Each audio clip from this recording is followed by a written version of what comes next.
Me and my tiny mic against the world, giving the girls the history behind everything. I'm back. And it feels good to be back in front of the camera. I love touring. No. I love to tour. As we may know, this week is the fashion Super Bowl. That is the Met Gala. And it is, I think, on the 5th or on the week. It's the first week of May. I know that. The 2025 Met Gala theme is Superfine Black Tailoring. The theme celebrates and explores Black dandyism and the historical context of Black style. So it's expected to be seen a lot of menswear be tailored very uniquely. It's going to probably be very reminiscent of like the Harlem Renaissance, because that is the root of dandyism, Black dandyism to be exact. And you're probably a minute into this video now, and you're probably wondering, what the hell is a dandy? What does that even mean? My introduction to the term dandy was the book The Art of Seduction by Robert Greene. Now, I know y'all hear that and inherently think it's sexual because it's seduction, but that's not the only context that you can seduce or be a seductor of sorts. But specifically, dandy is the type of seducer that embraces nonconformity and a unique style as a key element to their appeal. Dandies stand out because they exude a sense of forbidden freedom in the way that they dress, gender bending, doing things that aren't socially normal or maybe not even socially acceptable. Now, in fashion, a dandy is somebody who pays very meticulous attention to detail as it relates to particularly their tailoring, and emphasizing elegant styles, and also breaking social norms. Now, whether you paid attention or not, dandies are alive and well. They've been in your face your whole life this whole time. In any creative avenue, especially public figures, there's rappers who are dandy singers, men and women alike, because men are not the only ones that can be dandies. I want to emphasize a few times, or a few people, so to speak, who have put dandyism in our face for our whole lives, whether you realize it or not. First things first, the iconic Andre Leon Talley, who was the first African-American creative director at Vogue, but he also was a fashion journalist, stylist, creative director, author, and editor at large at Vogue as well. Very legendary, very iconic.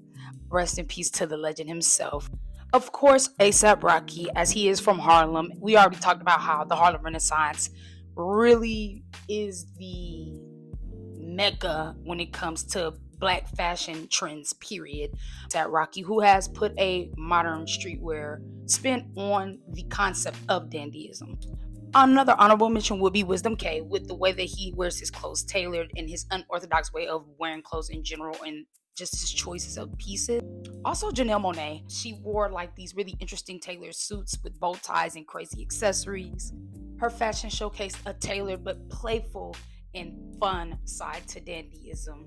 But you can also look at like 80s fashion and like the flamboyance in 80s fashion and the tight clothing and men wearing makeup and everything like that. Prince, Rick James, David Bowie, it goes on.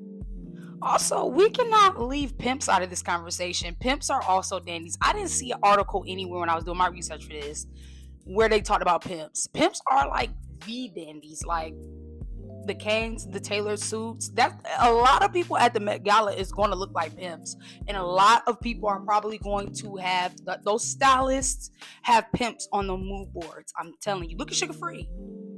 Look at Don Magic Wand. Look at the pimps in your family. Listen, maybe this is just my bloodline.